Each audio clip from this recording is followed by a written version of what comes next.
we're entering a new phase. Moving from pandemic to endemic, the state's top health experts say we are there, and they are making big changes to the way they report COVID-19 case data. The fight over redistricting at home in our state is impacting those who are away in military service, as the fate of the May primary hangs in the balance. Ohio is one signature away from becoming a constitutional carry state. You'll hear from groups pressuring the governor to make sure that doesn't happen. We thank you so much for joining us today for Face the State. I'm Tracy Townsend. Ohio is changing the way COVID-19 data is reported. From now on, case and hospitalization updates will take place weekly instead of every day. Dr. Bruce Vanderhoff, who leads the Ohio Department of Health, says this is because we are moving from pandemic to endemic. As the days and weeks pass, it becomes increasingly clear that not only are we leaving the Omicron surge behind us, but we're entering a new phase of our experience with COVID-19.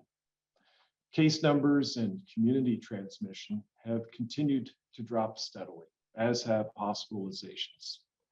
Indeed, all but 10 of our counties now have low or medium community levels, according to the CDC. There are a few other things changing about state data collection. Newly reported COVID-19 deaths will be reported on Thursdays instead of Tuesdays and Fridays. Data about long-term care facilities will be available on Thursdays. K through 12 schools will no longer be required to report positive COVID-19 cases to their local health departments unless the school tests a student for COVID-19 and that result is positive. All of this is coming 2 years after the first COVID-19 case was reported in our state. This moving average chart you see here shows the ups and downs the state has faced since March of 2020. There is a drop in demand for COVID-19 testing, and that's why the mass testing site at the CAS garage through the Ohio State University Wexner Medical Center shut down. During the height of the Omicron variant, employees processed nearly 1,000 tests a day. On the last day, only 35 people scheduled tests. We're glad that we're at this stage of the pandemic, but we've got a really good team and we worked really closely the last 2 years. And this has been a significant portion of our lives. So it's just, closing a certain chapter of our lives, and we're dispersing and going to different sites. Still, there is a push to get more Ohioans vaccinated. Right now, just over 60% of all people in the state have received at least one shot. Frederick Bertley, the president and CEO of COSI, had this to say about people who are still hesitant. It's important to understand that even if you had a legitimate question 2 years ago, you weren't sure about adverse effects, we have billions of people who've received this without these massive numbers of adverse effects. Another sign of an endemic, mask mandates are being lifted. This week, the Columbus City Council voted to end the city's mandate. Some business owners, though, deciding to keep the mask on for just a little longer. Here's 10 TV's Brian Somerville. So the mask mandate has now been lifted in the city of Columbus, but stores can still opt to have customers wear them. Here at Big Fun, they've really been leading the way when it comes to this pandemic, from social distancing to mask wearing to only allowing a certain amount of people in the store at one time. And whereas today, health and safety is still a major concern, I'm told it's a new day. Wear a mask, don't wear a mask, you need to wear a mask, you don't have to wear a mask. It's been a tiring 2 years. Yeah, it's a real pain in the inconsistency of it. Jason Williams owns Big Fun in Columbus. The news of Columbus City lifting its mask mandate has him hoping that it's not too soon. We're not out of the woods, out of the COVID woods just yet. And hopefully we don't get another variant, but who knows? During the pandemic, his shop was closed for 70 days. Once open, safety, masks, distancing, limiting the number of people in the store, all necessities, he says, especially given the store's compact, small quarters. Now, he says, customers can be unmasked if they choose. Employees, though, will remain masked for the next couple weeks, just in case. But high foot traffic, he says, still will not be a thing. Post masks, we'll probably still just do the capacity, try to keep it to 20 people tops in this place. Erring on the side of caution. But eventually, I think DeWine said it best at the beginning of the pandemic, that life ain't going to be a light switch, it's going to be a dimmer. a figure of speech. But Williams knows that right now, Yeah, that's true. where we are, much better than where we've been. Yeah, now I feel like, short of a worse variant, hopefully life can get back to some kind of normalcy. A thought, our only hope, that everything, maybe one day soon, will be like it once was. Just outside, big fun in Columbus. Brian Somerville, 10 TV News. Ohio's voter map mess is jeopardizing the timing for military members to cast a primary ballot. Ballots for military members serving overseas need to be sent out 45 days before Election Day. That would be this coming Friday. Republicans in the House think changing the time frame of when those are sent could give more time for the maps to be approved. Their efforts would also expedite the mailing process for those ballots, but Democrats are not on board. You can't take 2.5 weeks away from military voters and call it fair. One of my best commanders, one of the best generals I've ever served with, always said, take the hard right over the easy wrong. That's what this is. This is the hard right. The federal law is very clear. You have to prepare a comprehensive voting plan. It has to show the task organization. It has to show the logistics for the voting plan. It has to show feasibility. The reason that no less than the Undersecretary of Defense said our plan was fundamentally flawed is it isn't a plan, it's just a wish. We will make sure that when those ballots are mailed, that our soldiers, airmen, and members of the armed forces will get them, and we will get them back because we're mission focused and we know it's important, and it's important to the military that they get to vote.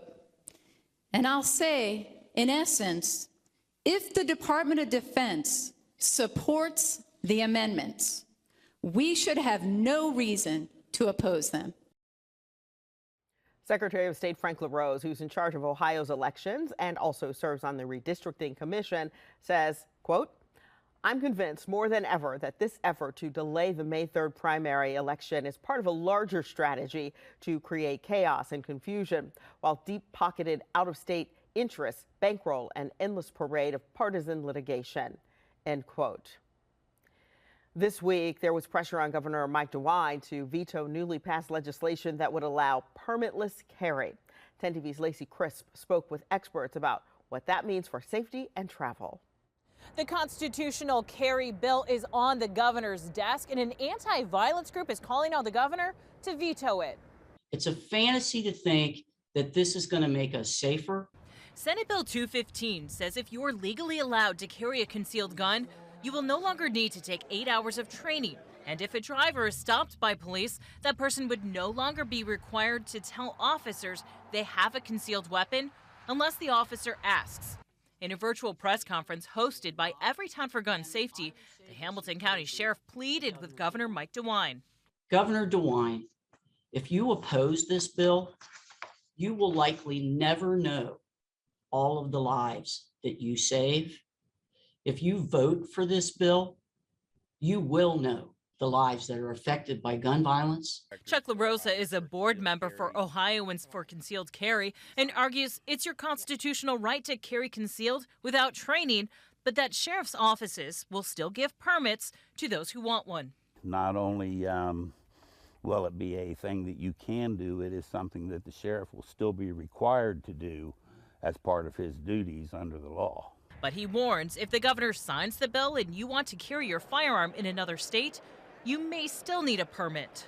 If you have can-gun license here, then it goes with most states that we have reciprocity with. The problem is that if you decide that after the governor signs this, that you're going to carry without a license, and then you go to another state, you need to check their laws and see if they require you to have an Ohio license or not. The governor has not said yet whether he'll sign or veto the bill, but a spokesperson says the governor has always supported the Second Amendment. In Columbus, Lacey Crisp, 10 TV News. Once a bill is sent to the governor, he has 10 days to sign or veto it. If he does nothing, that bill becomes law without his signature. The governor has declined to participate in the primary debate in his race for re-election. DeWine did not give a reason for the decision. His campaign, though, sent us a statement saying Ohioans already know where he stands on issues. The debates are set for March 28th and 29th. Well, we do keep seeing gas prices go up. Up next, we look at the reasons for the increase and what's being done in our state to try and bring us some relief.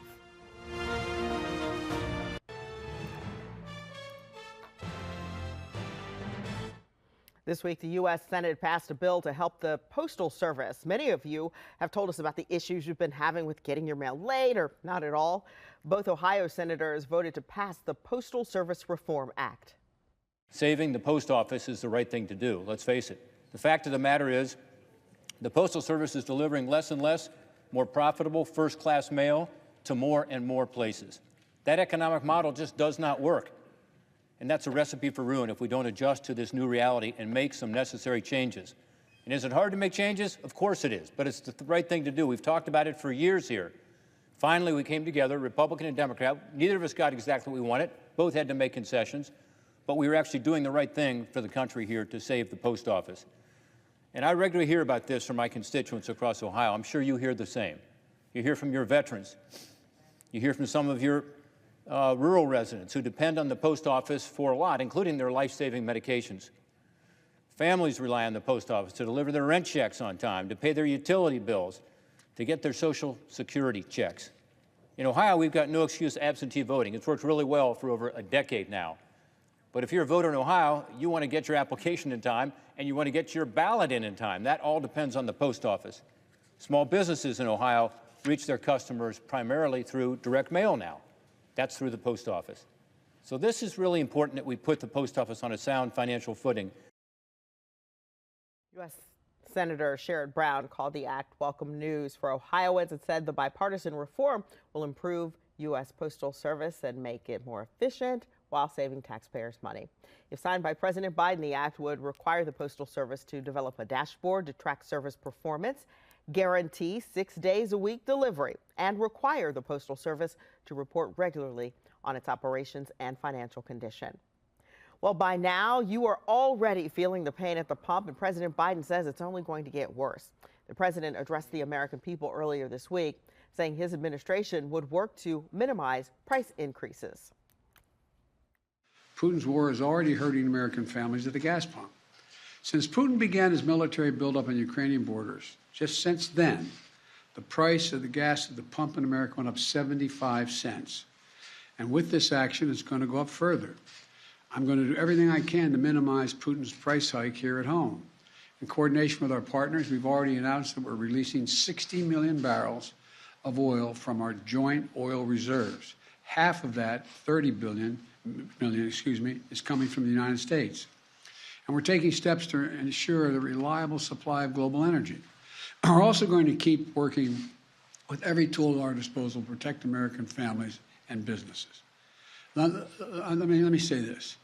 To the oil and gas companies and to the finance firms that back them, we understand Putin's war against the people of Ukraine is causing prices to rise. We get that. That's self-evident. But, it's no excuse to exercise excessive price increases or padding profits or any kind of effort to exploit this situation or American consumers, exploit them. All right, so you heard the president call it Putin's price hike, but the U.S. imports very little Russian oil. What's driving up the cost, you ask? And how high can those prices go? 10 TV News reporter Kevin Landers took those questions to the experts. Competition at the pump, inflation, sanctions against Russia, restrictions on U.S. drilling. We are driving more. Together, experts say they're all driving up the cost of gasoline. And as the supply of gasoline around the world gets smaller, everyone pays the price. All of a sudden, Germany and Europe is no longer getting oil from Russia. They've got to get their oil from somewhere. And that could come from Canada, could come from us, but it would be that supply would be going somewhere else and have less for the United States. Have you ever wondered what exactly goes into the price you pay at the pump? Here's a breakdown. The biggest component of retail gas prices is the cost of crude oil, which makes up about 56% of the total price. It's $130 a barrel right now. Add in another 30% for the refineries, distributors, and retailers, and 15% in federal and state taxes. Alex Bernka represents Ohio Energy and Convenience Association. We see inflationary pressures with many products right now, and it's not price gouging. This is a situation where supply chain issues, demand issues are driving those prices to be where they are currently. One possible solution is for the U.S. to release more of its national strategic oil supply, about 700 to 800 million gallons of oil. But experts say that won't do much good. The total capacity is, roughly about a month's worth of U.S. consumption. So it's not going to really be able to have a prolonged effect. Gasoline forecasts predict the average cost of a gallon of gas will peak in May at $4.25. Even as prices begin to decline after that, the average is expected to remain over $4 until November. And again, that was Kevin Landers reporting. The group that represents convenience stores says most retailers make about 10% on every gallon of gas they sell. They really make their money when you shop inside the store. We have some ways to help you save money at the pump. You'll find them at 10tv.com. A new bill in the Ohio Senate would cut down on the price at the pump if it becomes law. It would also eliminate special registration fees for hybrid and electric vehicle owners for the next 5 years. Right now, you might be questioning whether the Biden administration's ban on Russian oil imports and tapping into American oil reserves will even help lower gas prices. Megan Bragg verifies the effect of the ban. The price of oil continues to rise. On Tuesday, a barrel of oil was trading between $120 and $130. Compare that to just a few months ago in December when a barrel of oil cost $68. During his State of the Union address, President Biden told Americans that the U.S. and 30 other countries that make up the International Energy Agency agreed to release 60 million barrels of oil from their strategic reserves. 30 million of that is coming from the United States. President Biden said these steps will help lower gas prices. So the question, will the release of 60 million barrels of reserve oil help reduce gas prices? Let's verify. Our source is Ray Trevino, Director of Operations for Pecos Country Operating, the Library of Congress, and the U.S. Energy Information Administration. According to the Library of Congress, the U.S. consumes an average of 20.6 million barrels of oil a day. Trevino says currently the United States produces a little more than half of that. America produces on a good day between 12 and 14 million barrels of oil.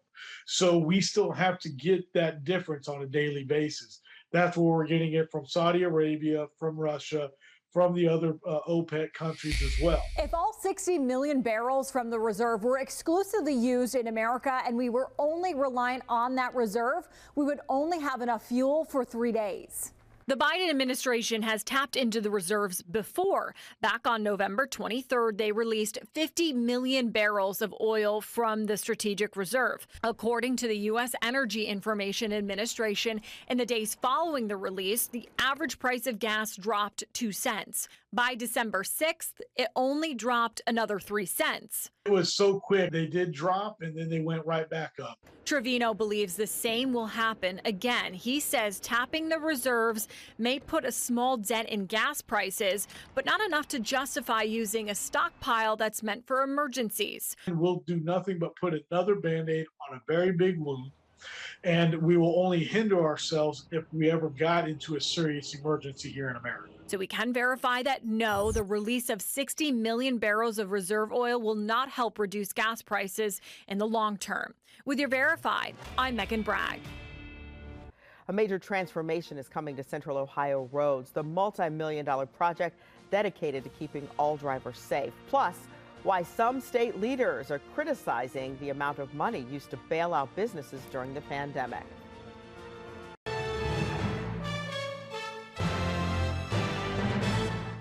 The pandemic put a major strain on thousands of local businesses in our state. Some of those who made it through gave credit to the American Rescue Plan. So far, the state has received $9 billion from the Paycheck Protection Program, $586 million from the Restaurant Revitalization Fund and $383 million from the Shuttered Venues Operators Grant Program. U.S. Senator Sherrod Brown and 11th District Congresswoman Shontel Brown shared with panelists their views on the importance of small business in Ohio and the child tax credit for families. We've seen some of the fastest economic growth in years. Our economy is growing faster. Last year it grew faster than China's, something I'm not sure I ever thought we'd see. The Paycheck Protection Program helps some 200,000 Ohio businesses keep workers on their payroll. The Shuttered Venue Operators Grant we created with our Save the Stages Act meant nearly 400 Ohio venues have received more than $350 million to get through the crisis, welcoming Ohioans back to seats again. We have to do everything that we can, especially during these unprecedented times, to make sure that we pass and expand the child tax credit. So it essentially in Ohio's 11th congressional district impacted over 70,000 households with an average of $435 a month going into their pockets. And clearly that takes care of utilities or rent or put foods on the table. And so we absolutely, as the Brown team, are doing everything we can to fight to continue to expand the child tax credit. Critics say there is too much spending. Among them, Republican Senator Rob Portman, who is one of 35 lawmakers signing a letter to the president questioning where some of the COVID-19 funding has gone. They are requesting a breakdown of spending before they consider additional COVID-19 funding. Roads in the capital city are getting a major makeover. This week, Governor Mike DeWine gave Ohioans an update. The project will focus on I-70, 71, and State Route 315 in downtown Columbus. The main goal here, improving traffic flow and safety out on the roads. Governor DeWine says the updates will go toward 3 of the state's top 10 crash locations, costing nearly $3 million. This is a major project, close to $300 million project, and it is very important. If you, just from a historical point of view, if you look at, the population of Columbus, Central Ohio, what it was when the interstates were built in the 50s, early 60s, it's doubled. So it's no wonder with so much more traffic going through here that it's time. Frankly, it's past time to take some real action here. So this is going to save lives. This is going to save a lot of accidents. Going to save a lot of heartache from people, and it's very important. The governor says the entry to the 70-71 freeway averages nearly 900 crashes a year. A reminder, the I-70 eastbound ramp to State Route 315 northbound closed permanently. That happens on Friday. This past week included Ohio Military Signing Day, and Ohio leaders celebrated some of the youngest people to commit their lives to serving in the U.S. Armed Forces. Nearly 300 high school students from all over the state gathered to receive honors at the convention center. Lieutenant Governor John Husted was part of the celebration. He also went to Twitter expressing his gratitude toward these students and their parents. And we are also grateful. Thank you so much for joining us here on Face the State today. Have a wonderful week.